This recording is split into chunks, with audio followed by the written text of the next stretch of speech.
अस्सलामुअलैकुम।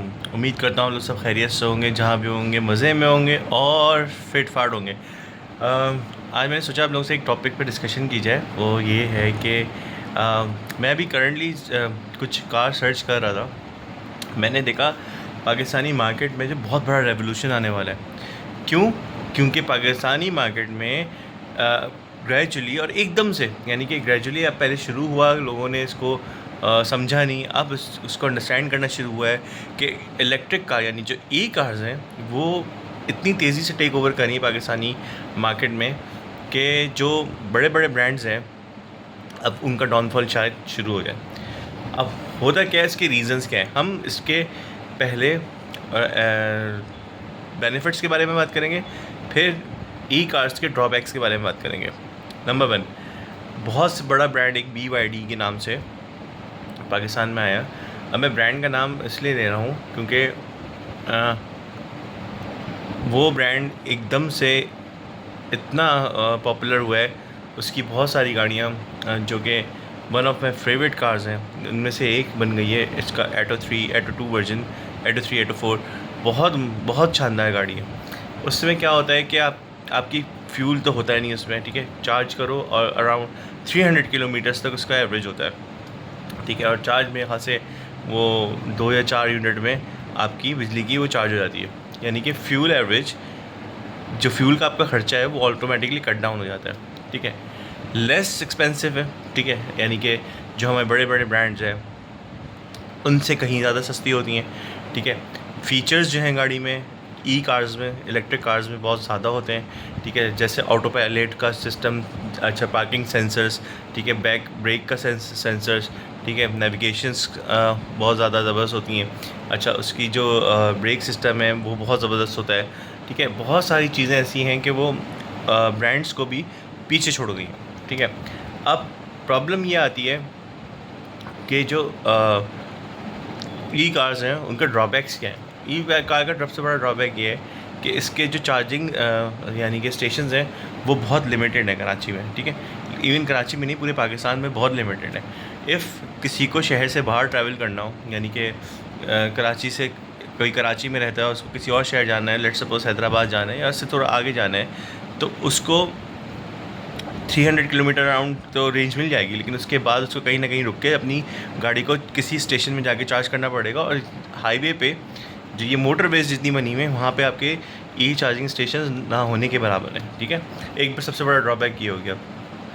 नंबर 2, इसका ड्रॉबैक ये है कि कुछ गाड़ियों में आपको पता है कि साथ जगह जगह सेंसर्स होते हैं और वायरिंग का जो सर्किटरी सिस्टम होता है, मे भी अगर वो बहुत कहीं हेवी रेनफॉल हो वो इम्पैक्ट करे, ठीक है। एक ही 2 ड्रॉबैक्स मुझे नज़र आते हैं पाकिस्तान में।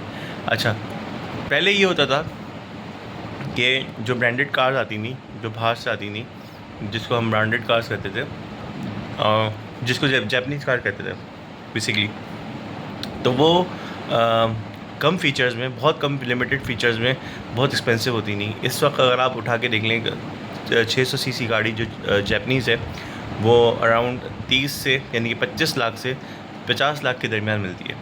इवन अगर आप छोटी हमारी जो नेशनल कार है, ऑल्टो जिसे कहते हैं, ऑल्टो जो है वो इतनी एक्सपेंसिव हो गई है कि अराउंड अगर आप बैंक फाइनेंसिंग कराएं तो वो तकरीबन 40 कुछ लाख की आपको पड़ती है, ठीक है। और इसी में अगर आप कोई ई कार ले लें छोटी तो आपको इजीली मिल जाएगी। अच्छा, अगर जो लोग बड़ी गाड़ियाँ पसंद करते हैं, जैसे बहुत हाई फाई गाड़ियाँ, SUV वगैरह, उस तरह में अगर आप कोई इलेक्ट्रिक कार लें तो वो अराउंड 1 CR के अंदर मिल जाती है। 70-80 लाख रुपए की बहुत अच्छी इलेक्ट्रिक कार मिल जाती है। मैं ये देख रहा हूँ कि आने वाला वक्त शायद इसका ही है, क्या कहते हैं, ई कार्स का, इलेक्ट्रिक कार्स का है। लेकिन एक बड़ा और ड्रॉबैक ये भी है कि हमारे मुल्क में बिजली का बड़ा बुरान है। अब जब इलेक्ट्रिसिटी नहीं होगी तो आप चार्जिंग कैसे करेंगे, ठीक है। अब जो एरियाज़, जो लोड शेडिंग फ्री एरियाज़ हैं, वहाँ पे आप तो ये गाड़ी ले सकते हैं, लेकिन जो बेचारे मतलब लाइक जहाँ पे जो फ़र्ज़ करें किसी विलेज वगैरह में रहते हैं और वो अच्छे वेल सेटल्ड हैं, तो वो अपनी गाड़ी अगर ले रहे हैं, उनको कहीं अपने एरिया में कहीं चार्ज करना हो या अपने घर में चार्ज करना हो, तो उनके लिए काफ़ी प्रॉब्लमेटिक हो सकता है। ये भी एक बड़ा बुरान है। लेकिन इस सिस्टम को लाने के लिए एक ऑर्गेनाइजेशन या किसी हर हर हर चीज़ को उनको वेल ऑर्गेनाइज़ करना पड़ेगा ताकि ये जो इश्यूज़ हैं ई कार्स के वो रिज़ॉल्व हो सकें। इवन ई कार्स नहीं, अब ई स्कूटीज़, ई बाइक्स भी मैं देख रहा हूँ जो कि बैटरीज़ पे चलती हैं और बहुत अच्छा एवरेज देती हैं। अराउंड 80 to 100 किलोमीटर्स का उनका एवरेज होता है एक चार्ज पे, और वो अराउंड 1 यूनिट या 2 यूनिट चार्ज करते हैं। बहुत से लोगों को मैंने देखा बहुत बेनिफिट है। इवन हमारी ख़वातीन जो हैं वो स्कूटी से बहुत उनको फ़ायदा मिल रहा है कि वो ट्रांसपोर्ट के चक्कर में ख्वार होती थी, और अब जो है वो इससे प्रॉब्लम इनकी सॉल्व हो चुकी है। तो एक अच्छा एंट्री है पाकिस्तान मार्केट में, और अच्छा लग रहा है कि काफ़ी टाइम बाद एक लिमिटेड जो हमारे पास ब्रांड्स होते थे उनके बाद जो बड़े बड़े ब्रांड्स, अब जो चाइनीज़ ब्रांड है, चैंगान है, आई मीन हेनरी, ऐसे कुछ नाम है उनका, एच से आता है। अच्छा, BYD है, MG कार है।